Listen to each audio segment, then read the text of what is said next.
Saudações. Hoje nós vamos tentar explicar aqui da maneira mais fácil possível o que são sistemas globais de posicionamento por satélite. Vamos chamá-lo de GNSS para a gente poder usar uma expressão mais curta ao longo da nossa fala. Muito bem. Muitos aplicativos e softwares usam GPS, GLONASS, que é o sistema russo, né? São dois dos principais sistemas globais de navegação por satélite. GPS, americano, e GLONASS, russo. Mas eles não são os únicos que existem. Há outros, certo? Muitos aplicativos, softwares, usam GPS, GLONASS e outros sistemas globais de navegação por satélite. Hoje eles são fundamentais para a vida moderna. Até o funcionamento da internet, caixas eletrônicos, dependem deles. Inclusive, eu gostaria de aproveitar a oportunidade para agradecer novamente a Vânia, que lá de Portugal me mandou essa belezinha aqui. Eu não vou dizer que até gostava das minhas garrafas de água mineral mineira, mas isso aqui é melhor, gente. Mentira não. Muito obrigado, Vânia. Bom, vamos continuar. Os primeiros desses sistemas globais de navegação por satélite, GNSS, né, foram desenvolvidos na década de 1970. E desde então, todos os dias, a qualquer hora do dia, em qualquer clima, ajudam usuários do mundo inteiro a determinar com precisão a localização de uma variedade de objetos. Mas o que são os GNSS modernos? Quais são os sistemas de navegação por satélite? Qual a diferença entre GPS e GLONASS? Vamos fazer uma coisa tipo pergunta e resposta, né? E tentar esclarecer essas dúvidas. Primeiro, o que é um sistema global de navegação por satélite? É a sigla em inglês, Global Navigation Satellite System, ou GNSS. É um sistema de equipamentos terrestres e espaciais, não é só espacial, que permite determinar a localização de objetos no espaço através da recepção e transmissão de sinais de satélite. Além das coordenadas, os sistemas de navegação modernos são capazes de calcular a velocidade e a direção do movimento de quaisquer objetos que possam receber sinais desse satélite de navegação. Esses objetos são chamados de receptores GNSS ou GNSS. Certo? O Transit é considerado o primeiro sistema de navegação por satélite do mundo. Na década de 1960, antes mesmo do lançamento do famoso GPS ou do GLONASS, a Marinha dos Estados Unidos utilizava satélites para localizar seus submarinos e navios. Então, o ancestral dos modernos GNSS foi o Transit, criado pela Marinha dos Estados Unidos na década de 1960. Vamos lá, o que está incluído no GNSS? Sistemas globais de navegação por satélite consistem de 3 níveis. Espaço, solo e usuário. A camada espacial é um conjunto de satélites de diferentes GNSS que estão em órbita abaixo da Terra e enviam sinais em uma determinada frequência. O nível do solo é toda uma rede de estações de rastreamento, base de antenas que rastreiam e corrigem a posição do satélite de navegação em órbita. E o nível do usuário são todos os nossos dispositivos, que podem receber sinais de GPS, GLONASS ou outros satélites. Smartphones, tablets, laptops, rastreadores de GPS, navegadores, rovers e outros equipamentos que possam determinar sua localização são todos considerados receptores GNSS. Mas como funciona o GNSS? Para determinar a localização de um objeto, são necessários 2 segmentos mais importantes do sistema global de navegação por satélite. É a constelação de satélites em órbita que envia o sinal e os dispositivos que esses sinais são capazes de receber. O princípio de posicionamento baseia-se na medição de distância de um objeto, o receptor de GNSS, até os satélites do sistema de navegação. A posição e o movimento dos satélites são sempre conhecidos com alta precisão. Eles próprios enviam pacotes de dados com suas coordenadas aos dispositivos. A distância do satélite ao objeto pode ser determinada pelo atraso entre o envio do sinal de dados e a sua recepção pelo receptor de GNSS. O atraso de tempo é calculado usando relógios atômicos de alta precisão que estão em cada um dos satélites do sistema. Para entender sua coordenada, um objeto precisa saber a distância de pelo menos 4 satélites para calcular sua altura acima do nível do mar, sua longitude. O que é a longitude? É a distância em graus a partir do meridiano de Greenwich, leste a oeste, e sua latitude, que é a distância em graus a partir do Equador, que é medida em norte e sul. Quanto mais satélites estiverem envolvidos e mais complexa a figura geométrica que eles formam, mais precisamente o dispositivo será capaz de determinar a sua localização. Portanto, todos os sistemas de navegação por satélites têm pelo menos 5 satélites em órbita. E os amplamente utilizados GPS GLONASS globais, tem mais de 20. Mas o que são esses GNSS? Os sistemas globais de navegação por satélites de segunda geração são os líderes da navegação mundial. O GPS americano, o GLONASS russo, o Galileu europeu e o Beidou chinês. O princípio de operação desses 4 é o mesmo. A diferença está apenas no número de satélites e sua localização em órbita. Cada um dos sistemas GNSS fornece cobertura global com a ajuda de uma constelação de 18 a 30 satélites de órbita terrestre média. Todos eles estão localizados entre vários planos orbitais. Todos os sistemas usam inclinações orbitais superiores a 50 graus radianos e seus satélites se movem a altitude da ordem de 20 mil quilômetros ou pouco mais. Sistemas regionais auxiliam os sistemas globais, principalmente o GPS e o GLONASS.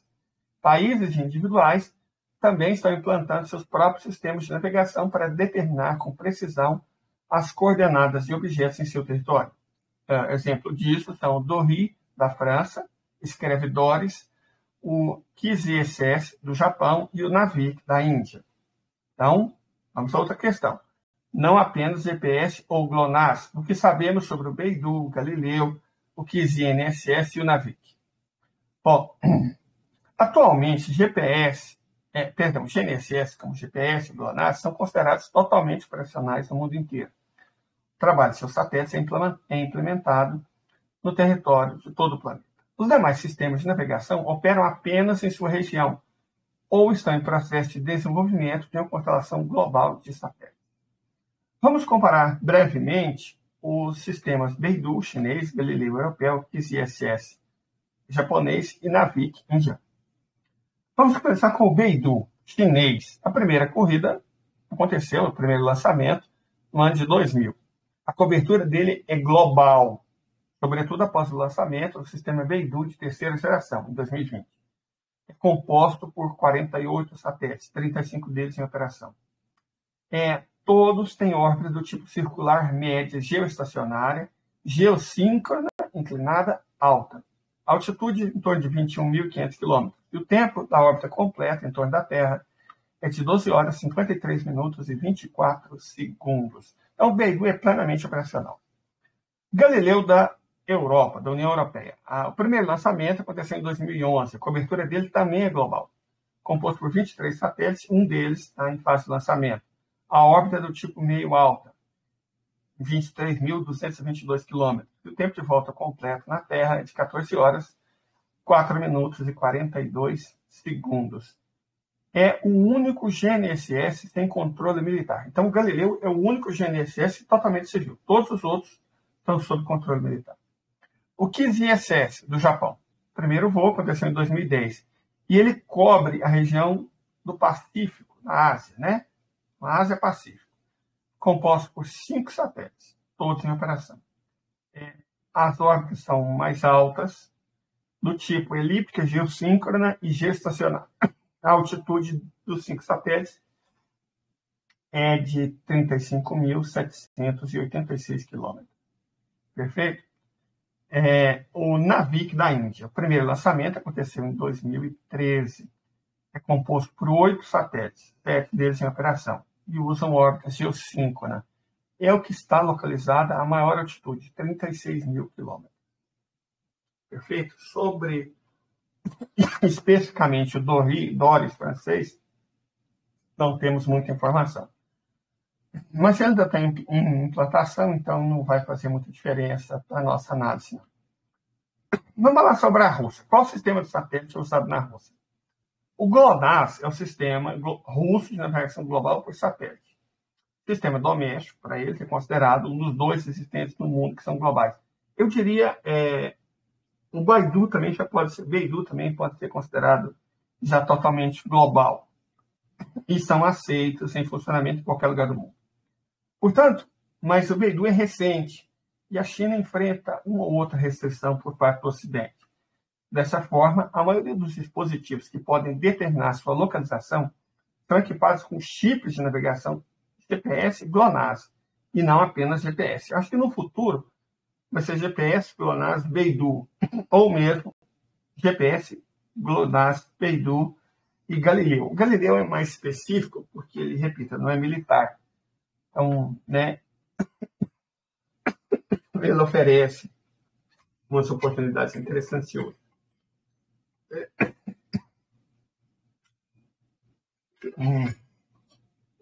Chazinho quente. Às 3h20 da madrugada, pode ter tudo que a gente precisa.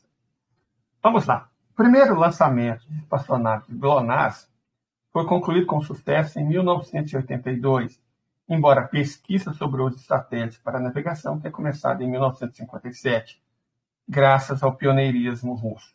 A base de constelação orbital GNSS russa está em 3 planos orbitais. É a nave espacial GLONASS-M e a nave espacial GLONASS-K de nova geração. No total, são necessários 24 satélites para a operação desse sistema. No momento, há 26 satélites em órbita, a uma altitude de 19.100 km. É o que fica mais baixo. Constelação regular de satélites GLONASS consiste em 24 satélites, como a gente disse, né? Todos eles estão em órbitas quase circulares de média altitude a uma altitude de 19.100 km.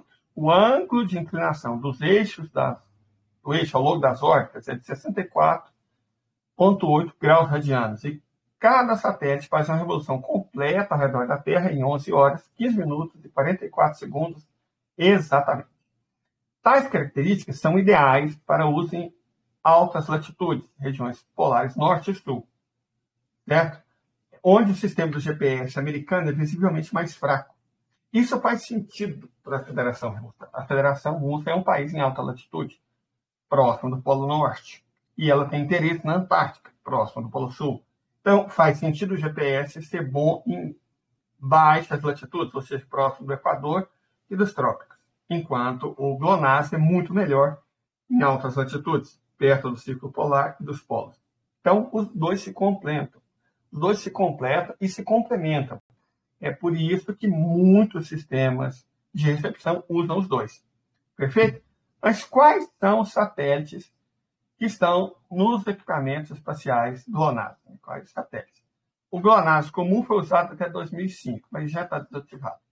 Tem o GLONASS-M, que está em operação, o GLONASS-K, que também está em operação, e o GLONASS-K2, que está em desenvolvimento. Mas o que é esse GLONASS-K2? E por que a gente não está falando sobre o GPS? Porque aqui nós temos lado.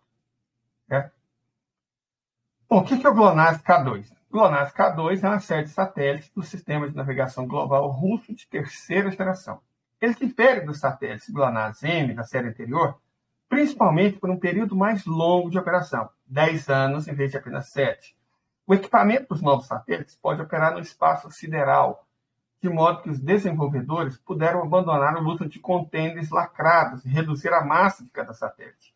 Os representantes da série K pesam cada um 935 quilos, contra 1.415 anteriores.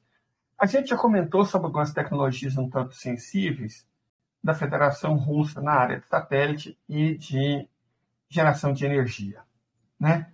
Bom, o lançamento do GLONASS K2, os primeiros lançamentos já aconteceram no final do ano de 2022. Então, já existem satélites GLONASS K2 na órbita terrestre. Agora, vamos comparar o GLONASS e o GPS. Os dois são sistemas globais de navegação por satélite. GLONASS e GPS começaram a ser desenvolvidos quase simultaneamente na década de 1970. Os Estados Unidos e a União Soviética conduziram pesquisas e lançamentos para fins militares, Mas quanto à navegação por satélite chegou a aplicações civis, o desenvolvimento dos sistemas americanos e soviéticos seguiram o mesmo cenário. Atualmente, cada um dos GNSS possui uma constelação orbital completa em órbita, que fornece a cobertura de escala global. Mas existe uma diferença. Os satélites GPS movem-se em 4 planos com 6 dispositivos em cada. E os satélites GLONASS se movem em 3 planos com 8 dispositivos em cada. Então, os dois são 24, mas um é 4 de 6 e o outro 3 de 8. Apesar da semelhança no processo de desenvolvimento, existem algumas diferenças entre GPS e GLONASS, que podem ser distinguidas. Primeiro, número de satélites em órbita. GPS tem 32 dispositivos e GLONASS 26, ainda que cada um esteja trabalhando constantemente com 24. A localização dos satélites em órbita. No sistema GPS, o satélite ocupa 6 planos com 4 dispositivos. No GLONASS, como a gente disse, 8 satélites em 3 planos. Sincronização da Terra e ajuste de precisão. Os satélites GPS são sincronizados com a rotação da Terra. Assim, para garantir a precisão do GPS, é necessária toda uma cadeia de estações geoestacionárias que monitoram e corrigem desvios inevitáveis. Já os satélites GLONASS se movem em órbita independente da rotação da Terra. Então, você não precisa fazer correção.